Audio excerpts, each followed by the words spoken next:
안녕하세요. SPI 고병규 편집장입니다. K리츠 위클리 전해드리도록 하겠습니다. 새해 첫 주 K리츠 위클리입니다. 지난주 20개 리츠의 단순 평균 수익률은 0.77%를 기록했는데요. 작년 2023년 마지막 주에는 하락세로 장을 마쳤지만 새해 첫 주에는 다시 한 주 만에 상승세로 전환되면서 작년 초에 이어서 이제 리츠 시장은 올해도 상승세로 출발을 했습니다. 2023년 같은 경우에는 첫 주에 리츠 수익률이 4.01%를 기록했는데요. 그 다음에 또 이렇게 3주 연속 상승세를 기록하기도 했고 아주 이제 좋은 모습을 출발을 했는데, 하지만 이후에 이제 11주 연속 하락세가 계속됐고 한 해 내내 이제 미국발 금리 인상에 대한 우려와 해외 자산을 담은 리츠에 대한 우려, 그리고 개별 리츠들의 신규 자산 편입과 유상증자 이슈 등으로 험난한 한 해를 보냈습니다. 주간 수익률 기준으로 보면 2023년 같은 경우에는 상승세를 기록했던 주가 21주, 그리고 하락했던 주가 31주로 부진했던 구간이 훨씬 더 많았습니다. 이처럼 작년 리츠 시장은 전반적으로 부진을 면치 못했지만 그래도 긍정적이라고 할 수 있는 부분은 이제 작년 말부터 기류가 조금씩 달라지기 시작했던 점인데요. 작년 11월 미국 연방준비제도 이사회의 FOMC 회의 이후로 미국의 금리 인상 우려가 완화되고 또 그 이후에 계속해서 나온 어떤 고용지표라든지 인플레이션 관련 지표들이 긍정적으로 나오면서 이렇게 리츠 시장에는 전반적으로 한 작년 말부터 조금씩 이렇게 긍정적인 영향을 미치고 있습니다. 연초에도 이제 이 같은 기류는 계속되고 있습니다. 특히 리츠 시장에 큰 영향을 미치는 금리 인상에 대한 우려가 다소 수그러든 상태인 만큼 올해는 지난해보다는 긍정적인 흐름을 기대해 볼 수 있을 거다라는 어떤 전망이 나오고 있고요. 일단 거시적인 계속해서 이제 리츠 시장 큰 변수가 되는 거시적인 이슈 먼저 한번 살펴보도록 하겠습니다. 지난 3일이죠. 현지 시간으로 3일에 이제 미국 연준이 작년 12월 FOMC 회의록을 공개를 했는데요. 이 회의록을 보면 전반적으로 이제 긍정적인 내용들이 많습니다. 연준 위원들은 기준금리가 고점이거나 고점 부근이라는 견해를 공유한 것으로 이제 확인이 됐고요. 대부분의 어떤 위원들은 인플레이션이 개선될 것이라는 전망을 반영해서 올해는 기준금리가 인하될 것이라는 데 동의를 했습니다. 네, 이러한 FOMC 의사록 내용은 그 회의 직후에 이제 긴축 종료를 시사한 제롬 파월 연준 의장의 해견 내용과 이제 일치하는 것으로 풀이가 됩니다. 다만 여전히 이제 금리 인하 전환 시기에 대해서는 신중한 입장을 유지하고 있다, 이런 내용들도 담겨 있고요. 그리고 실제 이제 지난주에 발표된 이제 미국 고용시장 관련 지표를 보면 여전히 이렇게 이제 강세를 보이고 있는 그런 측면도 보입니다. 미국 노동부에 따르면 작년 12월 비농업 고용이 21만 6천 명 증가했는데요. 이 수치 자체가 이제 월스트리트 저널이 집계한 전문가들 예상치 17만 명을 크게 웃도는 수치이기도 하고, 또 임금 상승률도 전년 대비 4.1%로 예상치인 3.9%를 웃돌았습니다. 아울러 이제 지난주 이제 신규 실업수당 청구 건수도 한 주 전보다 이제 1만 8천 건 줄어든 20만 2천 건으로 집계됐는데요. 로이터가 집계한 전문가 전망치 21만 6천 건을 하회하는 수치고, 여전히 이제 노동 시장의 강세가 지속되고 있다, 이렇게 볼 수 있는 지표들이기 때문에 여전히 고용 지표와 CPI 같은 지표들을 주시할 필요는 있어 보입니다. 네. 실제 이제 미국 10년물 국채 금리도 12월 중순 이후에 처음으로 4%대로 올라섰고요. 이 때문에 이제 미국 채권 시장에서는 이미 큰 폭의 금리 인하 기대를 일부 되돌리고 있다, 이런 분석도 나오고 있는 상황입니다. 네. 그리고 이번 주에는 이제 또 미국의 금리 향방에 중요한 영향을 미치는 12월 CPI가 나올 예정인데요. CPI가 어떻게 나올지가 상당히 중요합니다. 예상보다 빠르게 둔화되는 것이 확인된다면 금리 인하가 빠르게 진행될 수 있지만, 또 이렇게 그렇지 않을 경우에는 금리 인하에 대한 기대감을 조정해야 될 수 있기 때문에 이 CPI 지수가 상당히 중요할 것 같습니다. 개별 리츠별로 상황을 좀 보겠습니다. 지난주에는 이제 전체 20개 리츠 중에서 13개 리츠가 상승을 했고 5개 리츠가 하락을 했습니다. 가장 큰 폭으로 올랐던 리츠는 KB스타 리츠입니다. 한 주간 3.02% 올랐는데요. KB스타 리츠 같은 경우에는 이제 2023년 마지막 주였던 전주에도 이제 2.19% 올라서 가장 큰 폭으로 올랐었는데요.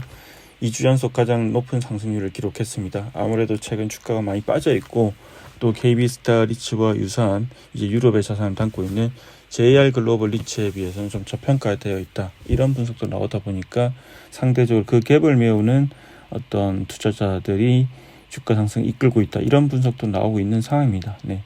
그리고 그 외에는 이제 이지스 밸류 리츠라든지 신한 알파 리츠도 2% 이상의 강세를 보였습니다. 가장 큰 폭으로 하락한 리츠는 롯데 리츠로 한 주간 1.11% 내렸습니다. 지난주 같은 경우에는 연초이기 때문에 정시 개장일이 4일밖에 안 됐습니다. 그래서 이제 리츠 주가에 영향을 줄 만한 특별한 변수는 크게 없었던 상황이고요. 다만 이제 지난 3일에 금융위원회가 이제 기관과 상품 인프라 혁신을 통한 공모펀드 경쟁력 제고 방안을 발표했는데, 이 안에 이제 실물 자산에 투자하는 ETF 상장 지수 펀드죠. ETF가 상장 재간접 리츠에 투자할 수 있는 방안이 담기면서 앞으로 이제 이런 재간접 상장 리츠의 수급 측면에서 긍정적 영향을 미칠 것으로 예상되지만 아직 뭐 그 영향이 본격화되었다고 보기는 힘든 상황이고요. 다만 최근 상승세를 타고 있는 리츠들의 AMC들과 얘기를 나눠보면 일단 그간 주가가 많이 하락하다 보니까 확실히 기관 투자자의 문의가 많이 들어오고 있다고 합니다. 투자를 하고 싶다는 문의가 많이 들어오고 있다고 하고, 또 리츠 AMC들이 자체적으로 이렇게 수급을 분석해 본 결과 새로운 매수 주체가 등장하고 있다. 이런 분석도 나오고 있는 상황입니다. 네. 앞서 잠깐 말씀드린 내용인데요. 이제 실물 자산 ETF가 이제 재간접 리츠 투자가 가능해집니다. 앞으로. 네. 이 재간접 리츠, 상장된 리츠 중에서 이지스 밸류 리츠, 그리고 이지스 레지던스 리츠, NH 프라임 리츠 같은 3개 리츠가 이제 재간접 리츠인데요. 그동안은 이제 ETF를 비롯한 공모펀드를 통해서 재간접 펀드에 투자하는 게 이제 막혀 있었습니다. 보수 중복 수치와 과도하게 복잡한 투자 상품을 개발하는 것을 방지하기 위함이었고, 근데 이런 어떤 규제 때문에 개인 투자자들이 부동산 간접 투자 상품에 투자할 수 있는 다양한 기회를 제한한다는 지적이 있어 왔고, 그래서 꾸준히 이제 리츠 협회와 리츠 업계에서도 이런 제도 개선을 요구해 왔습니다. 그런데 이번에 이제 금융위가 실물 자산 ETF에 한해서 재간접 리츠 투자를 허용하면서 ETF를 통해서 재간접 리츠에 투자할 수 있는 길이 열렸습니다. 현재 상장 리츠 중에서는 아까 말씀드린 3개 리츠가 이제 재간접 리츠이고, 네, 이 리츠들은 향후에 이제 수급 측면에서 조금 이렇게 도움을 받을 수 있는 그런 어떤 상황이 되었다고 볼 수 있을 것 같습니다. 네.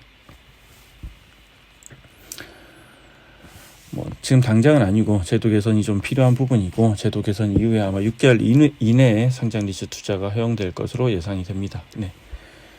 그리고 마스터원 프리미어 리츠 소식도 하나 있는데요. 이 마스터원 프리미어 리츠 같은 경우에는 이제 프랑스 파리에 있는 오피스 빌딩 크리스탈 파크의 비중이 가장 큽니다. 근데 크리스탈 파크 같은 경우에는 올해 이제 원래 펀드 만기이기도 하고, 또 이제 펀드 만기 때 매각이 안 되면 리파이낸싱 이슈가 있기 때문에 상당히 우려가 되는 부분이 있는 이제 자산인데, 근데 최근에 좀 긍정적인 소식이 하나 이제 나왔습니다. 크리스탈 파크 같은 경우에는 메인 테넌트, 앵커 테넌트죠. 앵커 테넌트가 이제 PwC라는 컨설팅 회사인데, 이 PwC와 임대차 계약을 연장을 했습니다.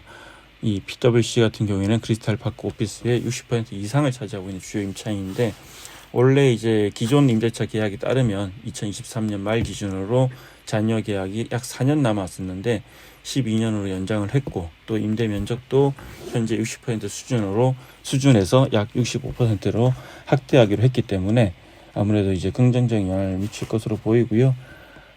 이와 관련해서 이제 앞으로 이제 매각이라든지 리파이낸싱에도 긍정적인 영향을 미칠 것으로 예상이 됩니다. 지난 한 해 사실은 이제 유럽 자산을 담은 리츠가 상당히 안 좋았습니다. 유럽 같은 경우에는 이제 어떤 금리 인상의 여파가 아주 크게 이제 오다 보니까, 또 오피스 같은 게 더 특히나 이제 코로나19 이후로 재택근무 확산으로 상당히 안 좋은 상황이다 보니까 상당히 어려운 시기를 보냈는데, 어쨌든 연초에 보면 이제 JR 글로벌 리츠라든지 이런 이제 KB스타 리츠, 그리고 마스터 프리미어 리츠, 여러 이제 유럽 관련 리츠들이 어떤 주가라든지 그리고 자산의 어떤 이슈 측면에서 봤을 때 다소 긍정적인 뉴스들이 들려오고 있는 거는 이제 좀 긍정적으로 볼 수 있을 것 같습니다. 네. 이상으로 1월 첫 주 K리츠 위클리 전해드렸습니다. 이번 주 같은 경우에는 이제 워낙 정시를 열었던 기간이 짧고 하다 보니까 이제 특별한 이슈가 없었는데요. 이제 조금 더 이렇게 연초 지나고 나면 올해 리츠 시장도 좀 더 활발한 움직임을 보일 것으로 예상됩니다. 이상으로 1월 첫 주 K리츠 위클리 전해드렸습니다. 고맙습니다.